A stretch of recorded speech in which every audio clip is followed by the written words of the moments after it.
Sir जय हिंद। Group captain UK Devnath sir, जय हिंद। बहुत बहुत शुक्रिया समय देने के लिए। Thank you sir.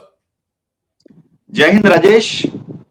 Thank you sir, आपने समय दिया। दरअसल जवानों को 4 की जगह 8 बोतल दीजिए, जेसीओ साहब को 8 की जगह 10, 6 की जगह 10 बोतल दीजिए, और जो अफसर हैं जिन्हें 10-12 बोतल मिलती है उनको 12 से 14 बोतल आप कीजिए। ये लगातार मांग जवान भी कर रहे हैं, जेसीओ भी कर रहे हैं, और केरला की कोई एक्स सर्विस यूनियन है उसने तो बकायदा ये मांग उठाई है कि ये जो दारू में साहब लोग बोला 12 बोतल पी जाते हैं, हमें आप 4 ही दे रहे हैं। बोला हैवी ड्रिंकर तो हम हैं, साहब लोग तो छोटे छोटे पैक पीते हैं, बोला, और आप लोगों ने हमें कम दारू दी है। तो इसकी मांग उठ रही है कि कम से कम इतना फर्क ना हो कि जवान 4 बोतल ले, कर्नल साहब 10 बोतल लें। तो उन्होंने कहा कि इस फर्क को कम किया जाए, मांग की जा रही है। कैसे आप इसको देखते हैं? रिटायरमेंट के आने के बाद तो ये चीजें, मुझे लगता है कि थोड़ा बहुत फर्क हो, जमीन आसमान का फर्क ठीक नहीं है। हाँ राजेश, देखो मैं जवानों के साथ हूं। मैं मानता हूं कि जवानों को भी कोटा जो मिलता है उसको बढ़ाया जाना चाहिए, इसमें कोई शक नहीं है। देखो बैकग्राउंड समझना पड़ेगा।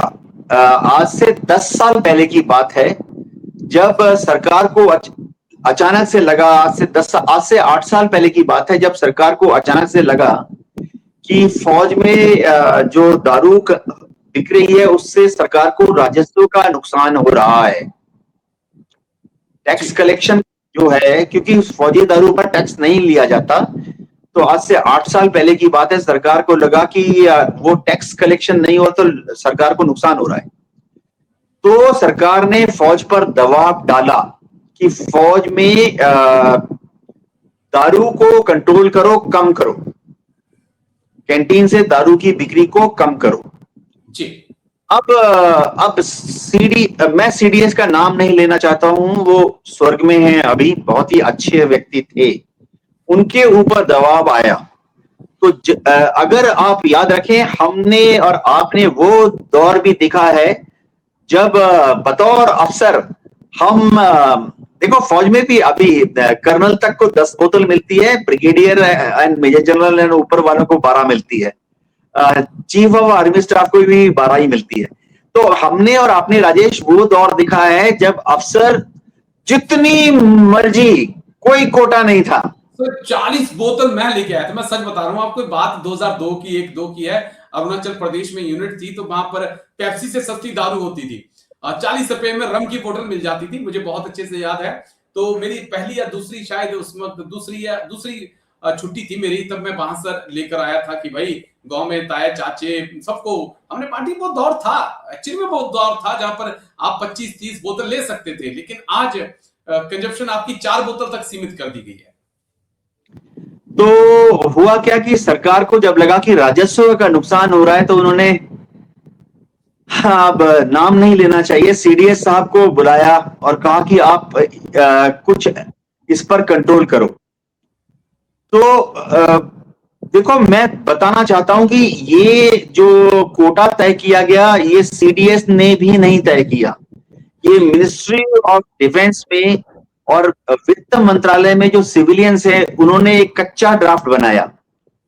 उन्होंने कच्चा ड्राफ्ट ऐसे बनाया कि अफसरों को इतना दे दो, जेसीओ को इतना दे दो, जवानों को इतना दे दो, और उन्होंने वो कच्चा ड्राफ्ट बना के एक हवा से ही फैला दी फाइलों पर जी, कि जो सीडीएस हैं, दिवंगत सीडीएस हैं, उनका सजेशन है। तो फिर सीडीएस के नाम पर यह सरकारी ऑर्डर इश्यू हो गया कि brigadier, major general, lieutenant general साहब को और चीफ ऑफ आर्मी स्टाफ को 12 बोतल, और कर्नल और मेजर साहब को और कैप्टन साहब को 10 बोतल, और जेसीओ साहिबान को और जवानों को इतना इतना। लेकिन मैं राजेश दिल से जवानों के साथ हूं, ये कोटा बढ़ना चाहिए। जी जी, बस एक आखिरी सवाल, कब तक हम आईएएस जो अधिकारी हैं बाबू उनके ऊपर डालते रहेंगे? जब अग्निवीरों की बात आती है तभी हम कह देते हैं कि भाई ये तो आईएएस वालों की सोच है, इंडियन आर्मी तो चाहती नहीं थी। फिर इंडियन आर्मी के जनरल चाहते क्या है? मेरा बड़ा सवाल है सर। अगर आईएएस आपके ऊपर सब कुछ थोप रहे हैं तो फिर आपकी क्या भूमिका है? आप ना हाँ कर पा रहे ना कर पा रहे। राजेश देखो, हम सब सोचते हैं कि इंडियन आर्मी के जो जनरल्स हैं बहुत पावरफुल हैं, लेकिन देखो, क्योंकि डेमोक्रेसी है, ये मैं दोबारा बता रहा हूं, क्योंकि हमारे यहाँ लोकतंत्र है, प्रजातंत्र है, तो पूरी जो सरकार है उसमें जनरल जो है बहुत नीचे के लेवल पर है। डेमोक्रेसी है, ये चल रही है सिर्फ आईएएस के बतौर चल रही है, आईपीएस के बतौर। वो एमपी एमएलए आते हैं अपना, ठीक है, एमपी एमएलए को भी कोई खास वजूद नहीं है। एक और चीज जो मैं बताना चाहता हूं, देखो डेमोक्रेसी है, डेमोक्रेसी में जनरल्स को हमेशा थोड़ा कमजोर रखा जाता है।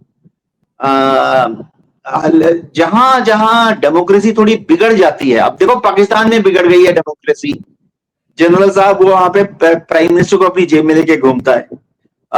देखो बर्मा में देख लो, जनरल जो है वही प्रेसिडेंट है, वही प्राइम मिनिस्टर है, वही डिफेंस मिनिस्टर है, जनरली विदेश मंत्रालय चलाता है, जनरली तो देखिए फाइनेंस डेमोक्रेसी मिनिस्टर है। क्या है कि आईएएस के लिए नहीं है, डेमोक्रेसी हमारे लिए भी है, हमें भी बोलने का हक है।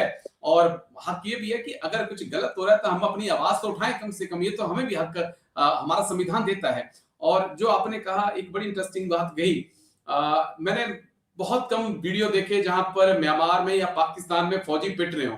भारत के अंदर मैं हर दिन ऐसे वीडियो देखता हूं जहां पर फौजी पिट रहे हैं और खाकी वाले उनको पीट रहे हैं और फिर भी कोई कार्रवाई नहीं हो रही है। ये भी जो आपने कहा ना कि जनरल साहब डेमोक्रेसी को अपनी जेब में लेकर घूमते हैं, तो हमें इस एंगल से भी चीजों को देखना होगा। लेकिन शुक्रिया, बहुत बहुत शुक्रिया, हम तो चाहते हैं कि जल्द एक कोटा बढ़े। शुक्रिया सर आपका, थैंक यू, जय हिंद, take care sir, thank you sir, thank you, thank you sir, जय हिंद राजेश। Thank you sir.